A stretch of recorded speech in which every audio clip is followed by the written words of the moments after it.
Merci Seigneur.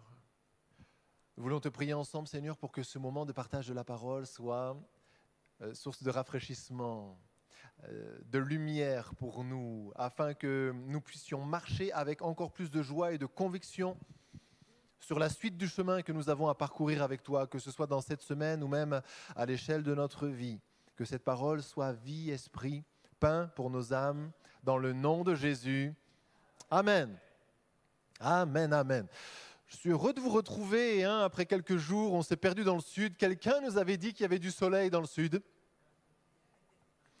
On y a cru, on est allé voir. Il n'y en avait pas, on est revenu. C'est le résumé de notre petit séjour là-bas.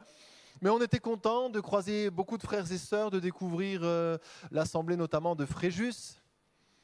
Et c'était bien à vivre. Et puis, après tout, les choses peuvent être belles même sous le gris. Hein, on le sait, on en sait quelque chose, nous, ici. Hein.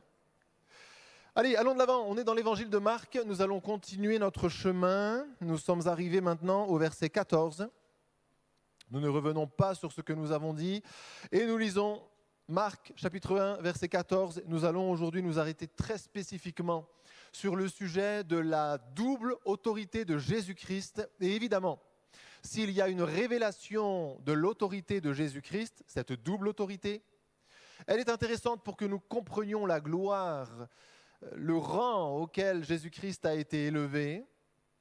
Mais c'est intéressant aussi pour nous de nous arrêter sur ces points-là pour comprendre aussi quelle est l'autorité dont nous disposons dans le nom de Jésus. Ça parle du Seigneur, bien sûr, mais ça parle de nous aussi puisque nous sommes cachés en Jésus-Christ, assis avec Christ dans les lieux célestes. Et il est très important que lorsque nous grandissons avec le Seigneur, nous grandissions aussi dans la compréhension de la place que nous avons en lui, afin que ses œuvres s'accomplissent aussi au travers de nous. Lisons. Nous commençons avec le récit de la première prédication de l'Évangile. Nous poursuivons avec la vocation des premiers disciples. Et nous arrivons sur le terrain de la double autorité de Jésus-Christ. Verset 14. Après que Jean-Baptiste eut été livré, Jésus alla dans la Galilée prêchant l'Évangile de Dieu. Il disait, « Le temps est accompli et le royaume de Dieu est proche. Repentez-vous et croyez à la bonne nouvelle. » Alléluia. C'est bon ça. Hein? Je ne sais pas si, Nathan, tu peux me mettre un peu de grave pour m'éviter de forcer. Ça me sera plus confortable. Merci beaucoup. Verset 16. Comme il passait le long de la mer de Galilée, il vit Simon et André, le frère de Simon, qui jetaient un filet dans la mer, car ils étaient pêcheurs. Jésus leur dit, « Suivez-moi et je vous ferai pêcheurs d'hommes. » Aussitôt, ils laissèrent leur filet et le suivirent. Étant allé un peu plus loin, il vit Jacques, fils de Zébédée, et Jean, son frère, qui eux aussi étaient dans une barque et réparaient les filets. Aussitôt, il les appela et laissant leur père Zébédée dans la barque avec les ouvriers, ils le suivirent. Maintenant, prêtons attention particulièrement à ces versets. Ils se rendirent à Capernaum. Et le jour du sabbat, Jésus entra d'abord dans la synagogue et il enseigna. Ils étaient frappés de sa doctrine, car il enseignait comme ayant autorité et non pas comme les scribes. Il se trouva dans leur synagogue un homme qui avait un esprit impur et qui s'écria « Qu'y a-t-il entre nous et toi, Jésus de Nazareth ? Tu es venu pour nous perdre, je sais qui tu es, le Saint de Dieu. » Jésus le menaça, disant « Tais-toi et sors de cet homme. » Et l'esprit impur sortit de cet homme en l'agitant avec violence et en poussant un grand cri. Tous furent saisis de stupéfaction, de sorte qu'ils se demandaient les uns aux autres « Qu'est-ce que ceci ? Une nouvelle doctrine ?» Il commande avec autorité même aux esprits impurs, et ils lui obéissent. Et sa renommée se répandit aussitôt dans tous les lieux environnants de la Galilée. Amen. Comme promis, nous laissons de côté le sujet de la prédication de l'Évangile, dans les versets 14 et 15. Nous laissons de côté le sujet de la vocation, bien que Dieu appelle encore aujourd'hui. Dieu s'arrête Pourquoi dans une église comme la nôtre, le Seigneur s'arrête-t-il? Pourquoi dans un pays comme celui d'Israël à cette époque-là, Jésus s'arrête-t-il? Il parle à des pécheurs, ils sont sur leur barque, ce n'est pas pratique, il y a des gens qui sont plus proches de lui, qui entendraient mieux que les autres, mais non, il s'adresse à ceux qui sont sur leur barque. Il y a des gens qui ne font rien, mais Jésus parle à ceux qui sont affairés à lancer le filet. Il parle à des gens qui sont affairés à réparer les filets dans une autre barque. Et il leur dit, toi, tu n'es pas meilleur, tu es plus occupé, peut-être que j'en sais rien, mais je t'appelle. Vous êtes pêcheurs de quoi? De poissons. Et jamais un seul poisson n'a donné de sens à votre vie. On ne peut pas vivre pour un poisson. Les poissons rouges, quand on en a dans la maison, on les met quelque part pour qu'ils décorent la maison, mais la maison n'est pas construite autour du poisson rouge. Et les pêcheurs pêchaient sans cesse du poisson, c'était un moyen de revenu, mais ce n'était pas le centre de leur vie, ça ne pouvait pas donner de sens à leur vie. Et Jésus dit, si à un moment tu veux bien lever les yeux, toi, pêcheur de poissons, qui dois sans cesse revenir soulever la vase pour trouver de quoi te nourrir, si tu entends mon appel et si tu réponds à mon appel, je ferai de toi un pêcheur d'hommes. Ils ont entendu l'appel et ils ont manifesté une qualité de cœur qu'il n'est pas toujours facile de manifester. Quand le Seigneur m'a appelé, quand il s'est tourné vers moi, alors que je terminais mes études, qu'il m'a appelé, j'ai mesuré, l'honneur que le Seigneur me faisait, parce que servir Dieu, c'est un honneur. Mais j'étais pas prêt. C'était un honneur, mais je n'étais pas prêt à dire oui. Il y avait des choses qu'il fallait laisser, des projets de vie, parce qu'on forme tous, même sans forcément tout verbaliser, on forme tous des projets, on a des idées, on a des priorités, on a des valeurs. Et parfois, le Seigneur vient au milieu de tout ça, vous êtes en train de jeter le filet, vous êtes sûr que ça, c'est le coup de filet qui ramènera le plus de poissons de l'histoire de votre vie, peut-être. Et voilà qu'au moment où vous jetez le filet, dring, ça sonne, allô, c'est le Seigneur, laisse tout maintenant, je t'appelle. Aussitôt, ils laissèrent tout et le suivirent. Que le Seigneur nous aide à entendre la voix de Dieu et à y répondre promptement, parce que être appelé de Dieu, d'une manière ou d'une autre, par les anges ou par les hommes, c'est un privilège extraordinaire. C'est un privilège extraordinaire. On continue, on va au verset 21. Nous parlons maintenant de la double autorité de Christ qui est manifestée ici dans ce passage-là. Derrière celle de Christ, celle du chrétien, en réalité, devinez, l'autorité du chrétien n'existe pas. Elle n'existe que dans la mesure où le chrétien sait se cacher en Jésus-Christ, et tant qu'il est en adéquation avec Jésus-Christ et qu'il se cache en celui qui est, qui était, qui sera toujours, qui est établi au-dessus de tout nom, alors il y a une dimension d'autorité dont le chrétien doit être conscient. Ça ne vient pas de lui, mais il la possède en Jésus et il la possède pour qu'elle soit mise en œuvre. C'est l'un des talents que nous avons reçus. Le nom de Jésus est un des talents que nous avons reçus. Un chrétien qui ne prie pas, c'est un chrétien qui a enterré ce talent-là, qui pourrait concourir, contribuer à la manifestation, à l'avancement du règne de Christ, mais qui ne le fait pas parce qu'il n'utilise pas la puissance extraordinaire du nom de Jésus dans sa vie. Il y a un lien entre la double autorité de Christ et l'autorité du chrétien. Dans votre vie, avez-vous le sentiment d'être en position d'autorité?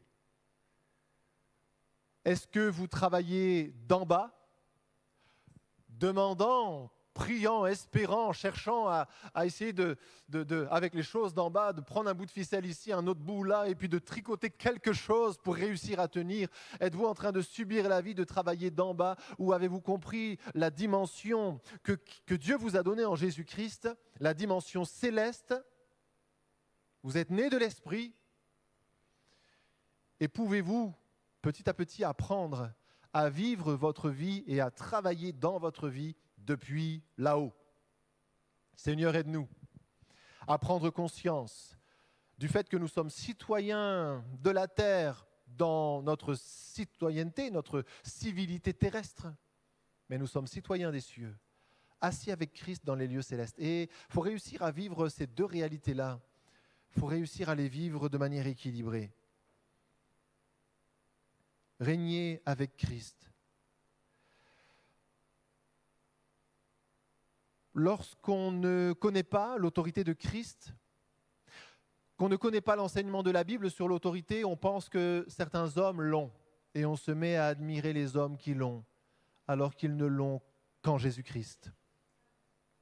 Dans un des évangiles, un homme s'approche de Jésus, il dit « j'ai un problème, j'ai un besoin ». Et Jésus dit « ok, j'arrive ». Et l'homme dit « non, ne viens pas, dis seulement un mot et mon serviteur sera guéri. Car moi qui suis soumis à mes supérieurs, j'ai aussi des serviteurs, soldats sous mes ordres, et je dis à l'un « viens » et il vient, et à l'autre « va » et il va. Et Jésus va s'arrêter, il va regarder cet homme-là qui n'est pourtant pas un juif, qui n'a pas bénéficié de tout l'enseignement judaïque. Et il dit, je vous le dis, même en Israël, je n'ai pas trouvé une telle foi. Et il parle à l'homme et il dit, va, ta fille est guérie. Pourquoi Jésus dit-il devant quelqu'un qui lui dit, oui, moi, je suis dans les autorités militaires, j'ai des supérieurs, j'ai des inférieurs, tout ça. Il se met à lui parler de son métier. Et pourquoi, alors que lui parle à Jésus de son métier, pourquoi Jésus lui dit-il, ou dit-il à la foule, je n'ai pas trouvé même en Israël une telle foi? Parce qu'en réalité, cet homme-là a compris. Il a compris l'autorité de Jésus, il a compris le rang de Jésus, il a compris la loi de l'autorité. Et ce que cet homme dit à Jésus, il dit, moi, je commande des hommes et j'ai aussi des supérieurs. Et dans la mesure où je suis soumis à mes supérieurs, tant que je suis soumis à mes supérieurs, tous mes subordonnés obéissent à mes ordres. Si je désobéissais à mes supérieurs, il y aurait une fracture, peut-être un abandon total de ceux qui sont mes subordonnés aujourd'hui. Mais tant que je suis soumis à mes supérieurs et que je donne des ordres à mes inférieurs, pardonnez-moi l'expression, ils obéissent. Toi, Seigneur, tu es avec nous. Mais tacitement, implicitement, l'homme était en train de reconnaître que Jésus était fils de Dieu, parfaitement soumis à Dieu, en train de vivre, d'accomplir la volonté de Dieu, et que ce faisant, puisqu'il était soumis à Dieu, à l'autorité de Dieu, il pouvait lui aussi maintenant utiliser l'autorité qu'il recevait par la soumission qui était la sienne à Dieu lui-même, pour que les choses changent et que sa fille soit guérie. Il avait compris, ce centenier romain avait compris la loi de l'autorité. Nous n'avons pas d'autorité en nous-mêmes. Allez donc ce soir, et tiens, mardi prochain, changeons un peu les choses. Et nous allons prier chacun en notre nom. On va prier au nom de Bonnie, au nom de Célim, on va prier au nom de Maëlan, au nom d'Émile, au nom de qui vous voulez. Et on va voir ce qui va se passer. On va regarder. Il ne va rien se passer. Mais lorsque nous nous insérons dans la chaîne d'autorité, lorsque nous nous soumettons à Dieu, soumettez-vous donc à Dieu et le diable lui-même fuira loin de vous. Il y a une clé, il y a une protection, mais il y a aussi une autorité qui relève directement de notre capacité à nous soumettre à Dieu. Ça vient de là. Et ce centenier romain, il ne connaissait pas bien la Bible, mais il avait compris quelques trucs et il a dit au Seigneur Jésus, tu n'as pas besoin de venir. L'autorité n'est pas dans le fait que tu sois présent, ce n'est pas dans la présence physique, ce n'est pas parce que quelqu'un vient, pose la main en tremblant et en criant très fort que quelque chose va se passer. Le centenier dit à Jésus, il suffit que tu sois dans le plan, dans la bénédiction de Dieu pour que, par un mot, ma fille soit guérie là-bas. Où sommes-nous dans la chaîne d'autorité ? Sommes-nous comme Jésus-Christ bien soumis à Dieu, notre Père? Si oui, nous devons grandir dans la compréhension de l'autorité qui découle de notre soumission. Une autorité qui n'est pas faite pour nous construire un nom. Des hommes et des femmes dans les milieux chrétiens aiment impressionner, ils se bâtissent, un peu comme Simon le magicien qui avait vu Pierre et Jean prier pour les nouveaux convertis de Samarie. Il priait pour eux, il recevait le Saint-Esprit avec pour certains une démonstration évidente de puissance et d'inspiration. Alors le magicien qui avait toujours été friand de surnaturel et qui avait toujours voulu créer non pas seulement l'étonnement mais l'admiration pour sa personne, a commencé à interpeller Pierre et Jean en disant « mais c'est génial ce que vous faites ». Il a sorti la bourse, il a posé l'argent sur la table en disant « Allez, dites-moi combien je dois mettre sur la table pour que vous me donniez ce don-là aussi ». Il voulait se rebâtir un royaume dont il serait l'idole. Ah oui, c'est le mot, hein, l'idole. Il prierait au nom de Jésus, mais la gloire lui reviendrait à lui. Et aujourd'hui encore, il y a des Simon le magicien, des Simone la magicienne. Et les milieux évangéliques, protestants et évangéliques, ont toujours été fertiles en ministère fort, en initiative et en quête de gloire personnelle.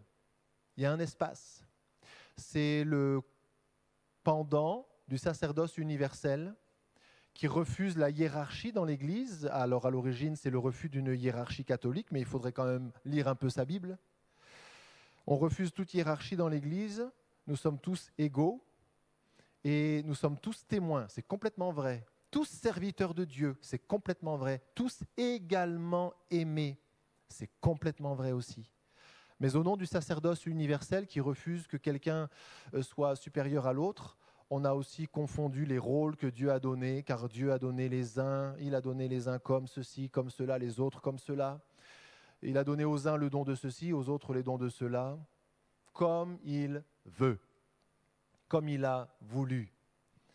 Et comme aussi nous avons voulu, sinon Paul ne dirait pas aspirer aux dons spirituels, aspirer aux dons les meilleurs. Donc nous y sommes nous aussi pour quelque chose dans nos réalités. Je ne dis pas ça pour vous écraser sous un joug de culpabilité, mais pour vous encourager. Ne croyez pas que n'arrivera que ce qui doit arriver. Il te sera fait aussi selon ta foi. Alléluia. Donc le milieu chrétien, disons réformé, protestant, réformé, évangélique, a toujours été fertile en ministère individuel, très intéressé par la gloire personnelle. Et les scandales éclatent par milliers aujourd'hui dans les milieux chrétiens. Là où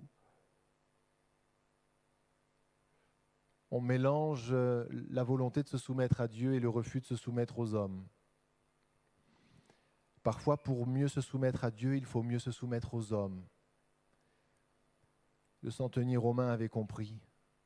C'est dans la mesure où nous sommes soumis à ceux que Dieu a placés au-dessus de nous, lui étant le chef suprême, que nous pouvons nous aussi voir la chaîne d'autorité se perpétuer et voir ensuite, en résultat de nos prières et de nos actions, des choses changer.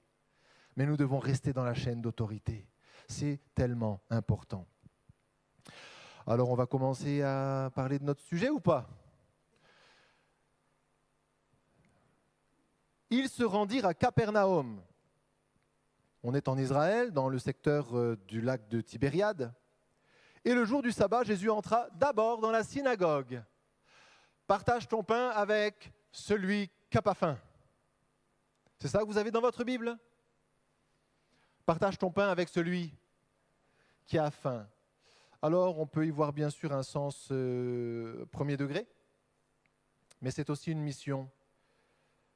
Lorsque Jésus allait dans un village et il a enseigné à ses disciples à faire la même chose, qu'il annonçait, qu'il distribuait le pain, qu'il annonçait la bonne nouvelle, mais que les personnes ne recevaient pas la bonne nouvelle, il a dit à ses disciples, vous secouez la poussière de vos pieds, vous leur indiquez que ce qu'ils ont fait là, c'est grave, et vous allez chercher plus loin quelqu'un qui a faim. Cherchez ceux qui ont faim, cherchez ceux qui ont faim, cherchez ceux qui ont faim. Dans nos relations, nous sommes parfois obnubilés par le salut de nos familles. Peut-on nous en vouloir de cela? Je ne crois pas. Mais nous ne devons pas être tellement obnubilés par le salut de notre famille que nous en oublions ceux qui ont faim autour de nous et qui peut-être, s'ils avaient entendu un dixième de ce que nos familles ont entendu, se seraient convertis déjà au Seigneur. Il faut garder la vision. Oui, nous sommes déchirés dans le cœur, c'est évident, mais nous sommes mandatés pas par notre cœur, mais par celui qui nous a envoyés. Or, lui aime nos membres de famille, mais pas plus que tous les autres, pas plus que l'inconnu, pas plus que le voisin qui vient d'emménager la semaine dernière que vous ne connaissez absolument pas. Pas plus que le petit copain qui a tapé votre fils à l'école la semaine dernière. Il nous aime tous également. Et parce que Jésus cherche ceux qui ont faim afin qu'ils soient prioritaires dans la distribution du pain d'en haut, Jésus entra d'abord dans la synagogue. C'est sûr qu'il y a plein de gens qui ont besoin d'entendre l'Évangile. Tous ont besoin d'entendre l'Évangile. Mais nous nous devons d'abord à ceux qui cherchent. Jésus entra d'abord dans la synagogue et il enseigna. Bon, je suis allé à la synagogue, moi, il y a 10 jours de camp. Je suis allé parler avec tous ceux qui étaient là, faire connaissance, avec le rabbin, avec le président de la synagogue, avec ceux qui étaient là. C'était un moment très, très, très riche. Mais je ne suis pas sûr que c'est là qu'il faille qu'on fasse toutes nos réunions. Il entra dans la synagogue. et il enseigna. Où sont les gens qui cherchent Dieu autour de nous? Certains sont à l'Église catholique. Je pense que dans cette mesure-là, alors là, attention, il faut tout un doigté, toute une sagesse, tout un respect, etc. Mais je pense que dans ce sens, la présence de chrétiens nés de nouveau dans certains offices de l'Église catholique peut avoir du sens. Quand vous avez des membres de famille qui décèdent et qu'il y a une cérémonie, vous avez là dans l'Église des gens qui sont là parce que juste quelqu'un est décédé, mais vous avez des gens qui sont là par conviction. Ceux qui cherchent Dieu, ils sont où ceux qui cherchent Dieu? Ils sont sur YouTube et sur les autres réseaux sociaux. Et ils tapent Dieu existe-t-il? Et il faut qu'il y ait des chrétiens en face pour répondre oui, Dieu existe. Et il faut que nous soyons là où les gens cherchent. Il faut que nous soyons intentionnels. Jésus alla d'abord dans la synagogue et il enseigna. Ils étaient frappés de sa doctrine car il enseignait comme ayant autorité. C'est le premier axe de l'autorité de Jésus. C'est ce que j'appelle l'autorité de la vérité. Pourquoi Jésus enseignait-il avec autorité à la différence des scribes? Parce que ce que Jésus enseignait était vrai et Jésus savait que ce qu'il enseignait était vrai. Et à un moment, quand vous savez que ce que vous dites est vrai, vous n'avez pas besoin de sortir vos diplômes, de mesurer votre tour de bras ou je ne sais quoi d'autre. Ça ne tient plus sur vous, ça tient. Vous savez, la vérité, elle est autoportante. Elle est autostable, autoportante. Et lorsque vous la maîtrisez, vous la connaissez, vous pouvez la transmettre avec une autorité qui ne tient pas sur votre personne, mais qui tient sur simplement la vérité elle-même. Voici ce qui est. Les choses sont ainsi.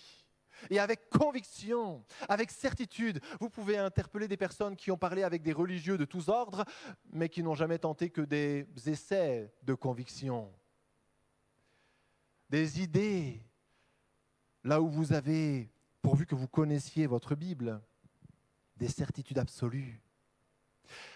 Car le ciel et la terre passeront, mais mes paroles ne passeront pas.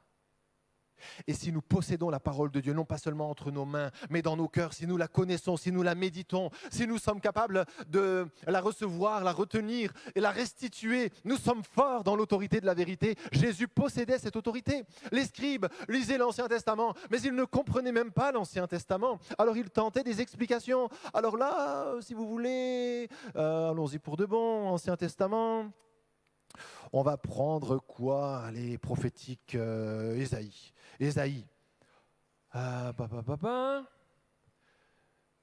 Allez, on va prendre ça. On craindra le nom de l'Éternel depuis l'Occident et sa gloire depuis le soleil levant.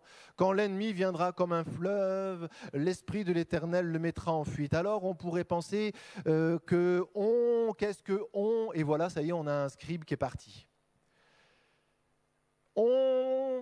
Pronom personnel indéfini, ça peut être tout, mais avant tout n'importe quoi, et c'est parti. Et là, on a des gens qui cherchent Dieu, qui disent, il n'y a pas autre chose. On est parti dans un commentaire qui, loin d'éclairer ou simplifier les choses, les complique, les rend abstraites, inaccessibles. On sort de là, on sait que quelque chose est écrit, on ne sait toujours pas ce que ça veut dire. Et les scribes se succédaient. Peut-être que c'est peut-être nous, alors nous, il faudrait qu'on fasse plus d'efforts. Et tiens, au fait, je pense à une loi et on recoupait tout et n'importe quoi. Chacun y allait de sa découverte. J'aime bien quand c'est tel scribe, il est spontané. Tiens, t'aimes la spontanéité. Jésus, lui, vient avec la vérité. Qu'admirons-nous? Que cherchons-nous? On aime, humainement parlant, nous aimons le charisme. Nous aimons les personnes charismatiques, nous aimons les personnes qui sont capables de nous soulever dans un élan d'émotion, puis de nous reposer là, à un autre endroit. Il y a un talent, il y a un savoir-faire. On dit, je préfère quand c'est lui, quand c'est elle, quand c'est lui, quand c'est ça, quand c'est comme si. Jésus enseigna. Il a transmis la connaissance de la vérité qu'il avait à d'autres personnes qui n'avaient pas la connaissance de la vérité. Et comme c'était la vérité, il l'a annoncé, enseigné comme étant une vérité. Et il a parlé, je ne sais pas sur quel texte, mais il a dit, voici les choses sont ainsi, ainsi et ainsi. Et dans la synagogue, une émotion, alors qu'on est dans l'enseignement, une émotion a traversé tout le monde en disant, on est en train de vivre quelque chose de particulier. Il se passe quelque chose quand c'est lui qui ouvre la Bible. Il y a quelque chose de nouveau, c'est l'autorité. nous apprécions le charisme, nous apprécions la créativité, la spontanéité, je ne sais quoi, les illustrations. Mais il parle, lui, avec autorité. L'autorité de la vérité. Il enseignait comme ayant autorité. Il savait.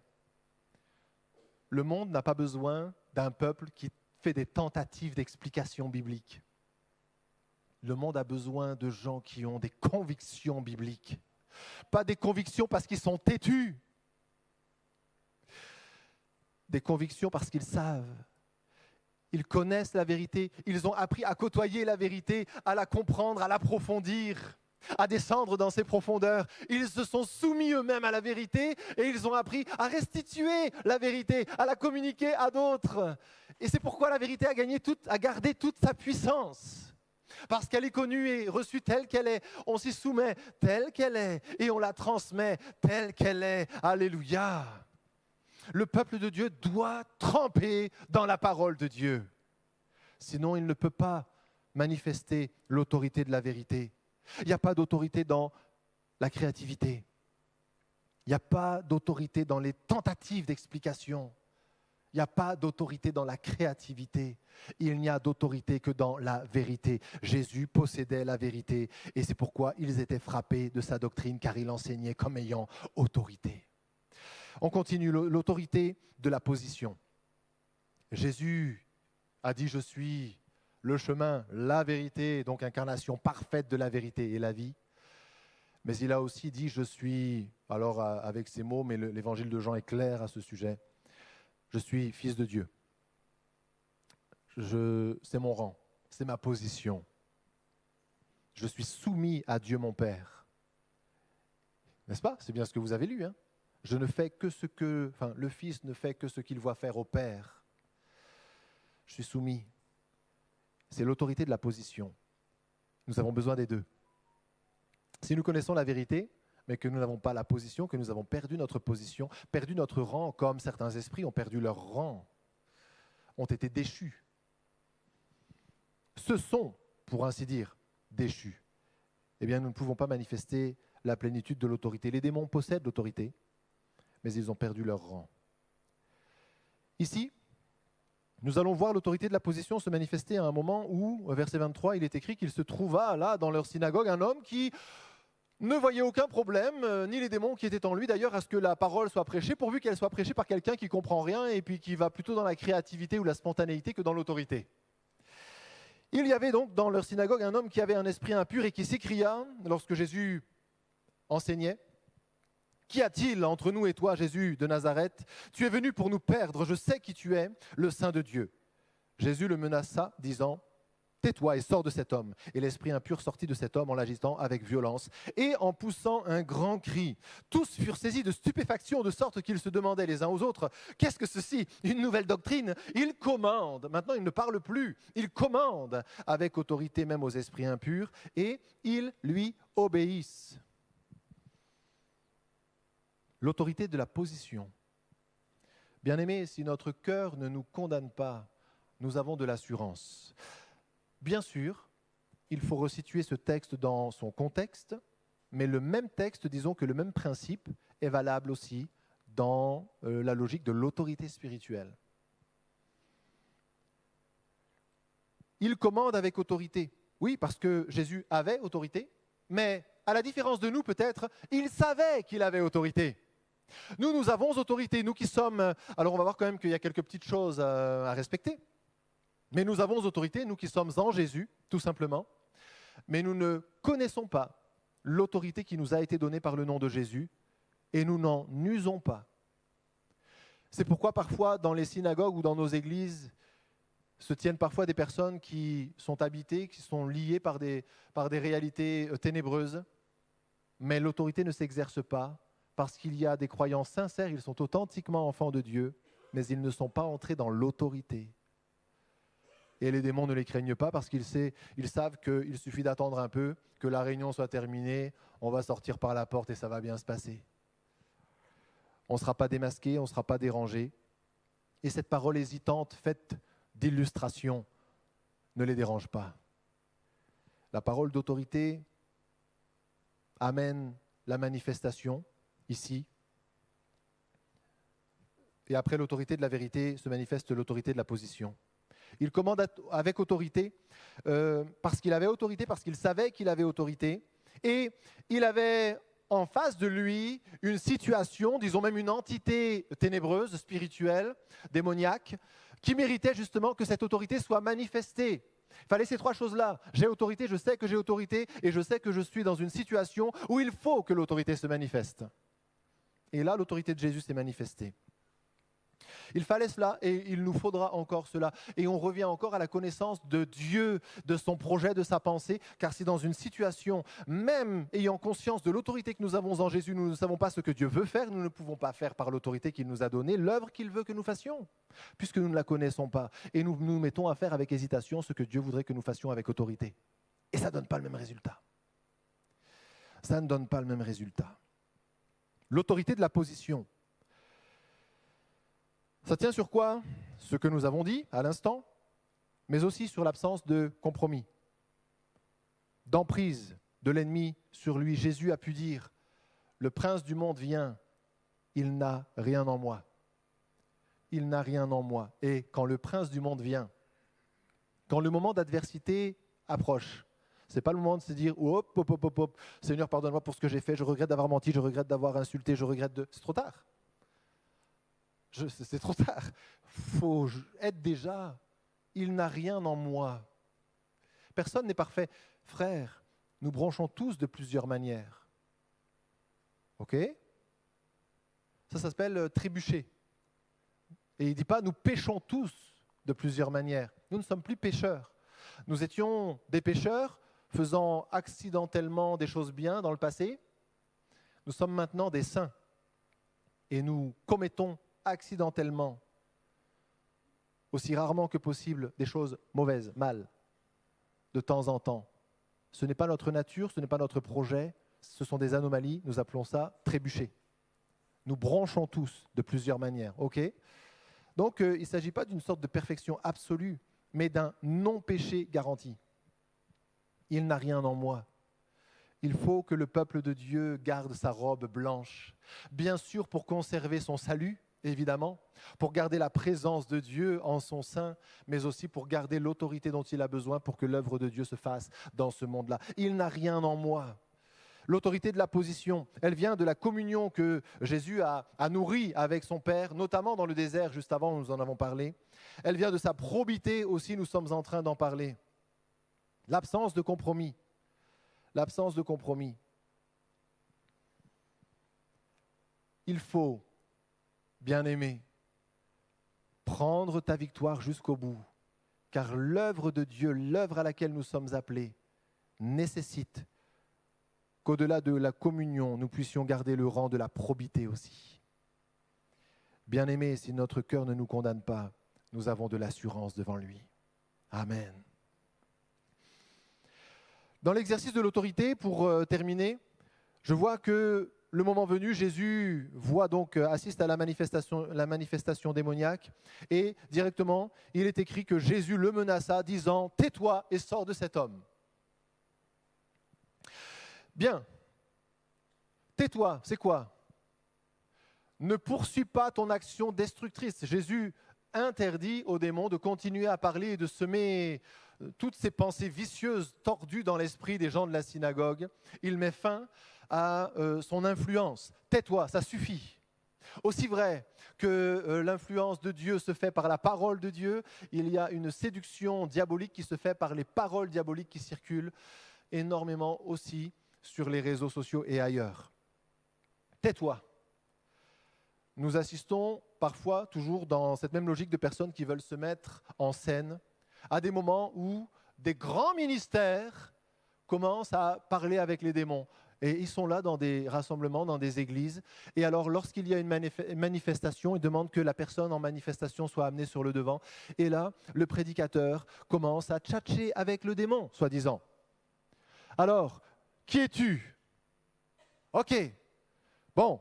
Et alors, quelle est ta spécialité? Ils tendent le micro pour que la personne possédée, et donc le démon éventuellement, puisse s'adresser à toute la congrégation. Hein?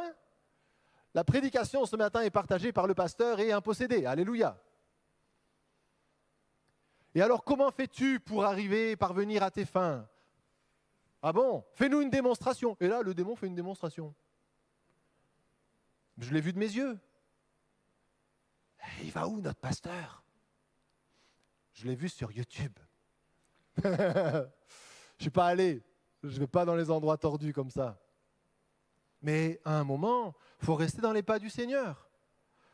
Et à part, dans un cas particulier, où le Seigneur a simplement dit « Quel est ton nom ?» Puis ça s'est arrêté là. À part un cas particulier, le Seigneur n'a jamais dialogué avec les démons et ne nous a jamais appris à dialoguer avec les démons. Ils sont des menteurs, ils sont des séducteurs. On ne discute pas avec les démons. Tais-toi et sors de cet homme. C'est-à-dire qu'avec l'autorité qui est la sienne, Jésus redétermine maintenant les limites. Les limites, comment on appelle ça? Le mot ne vient pas. Bon. L'espace de domination du démon sort de cet homme, c'est terminé. Je réduis ton espace, tu sors de cet homme, c'est terminé pour toi.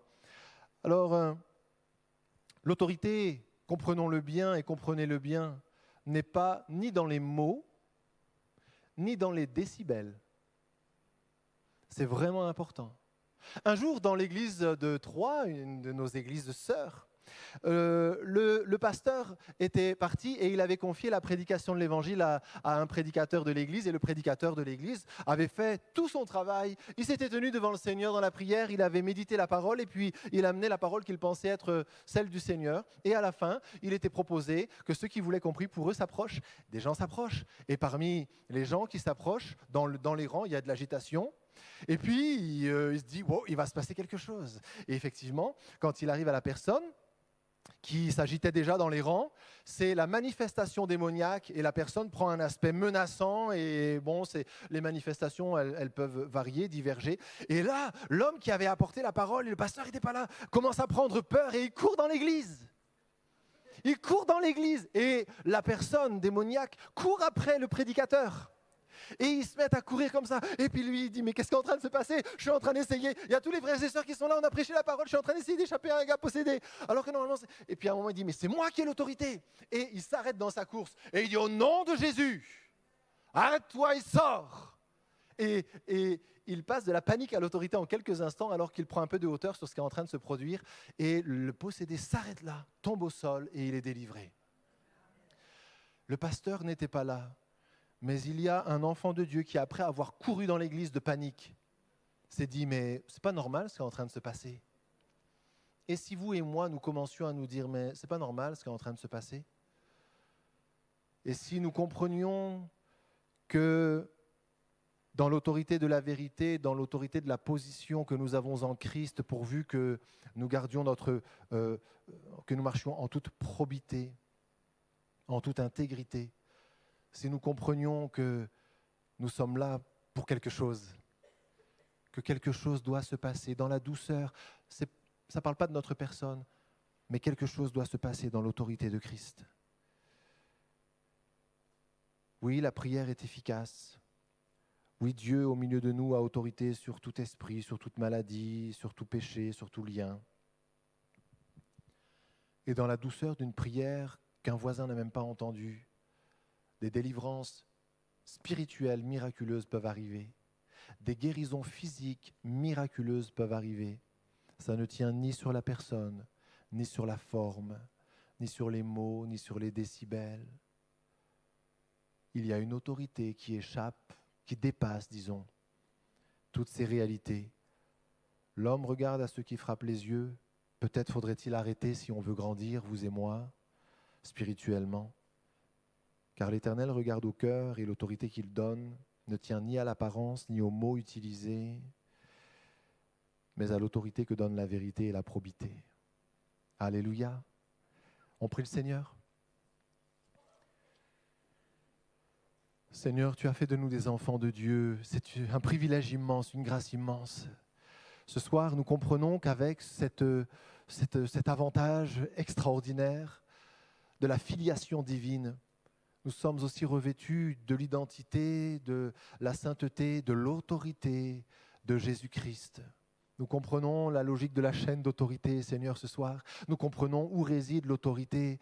Seigneur, je te prie pour qu'une grande soif naisse dans le cœur du peuple de Dieu pour la parole de Dieu, car il n'est pas possible de manifester la véritable autorité sans connaître la vérité.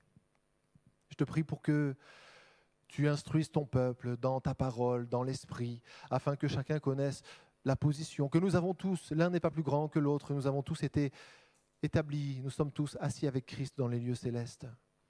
Seigneur, tout n'est que grâce et rien ne nous a été donné pour nous construire un nom. Seigneur, permets-nous seulement de comprendre quel est notre rang tant que nous sommes dans la communion, la probité. Seigneur, donne-nous de comprendre l'autorité dont nous pouvons user aussi dans ce monde qui en a tellement besoin. Bénis ton Église, Seigneur, ce soir dans la simplicité de ces moments. Fais-la grandir. Amène chacun encore dans ta présence, dans cette croissance que tu veux que chacun poursuive. Dans le nom de Jésus. Amen. Amen. C'en est terminé, mes frères et sœurs, de cette soirée, de ce moment aussi de partage sur cette notion que nous avons évoquée. Que le Seigneur vous bénisse. On va se saluer les uns les autres, les frères du CA. Nous avons besoin de nous voir le plus vite possible dans la salle bleue. On salue nos frères et sœurs en ligne s'ils sont encore avec nous. On se dit à très bientôt dans la maison du Seigneur.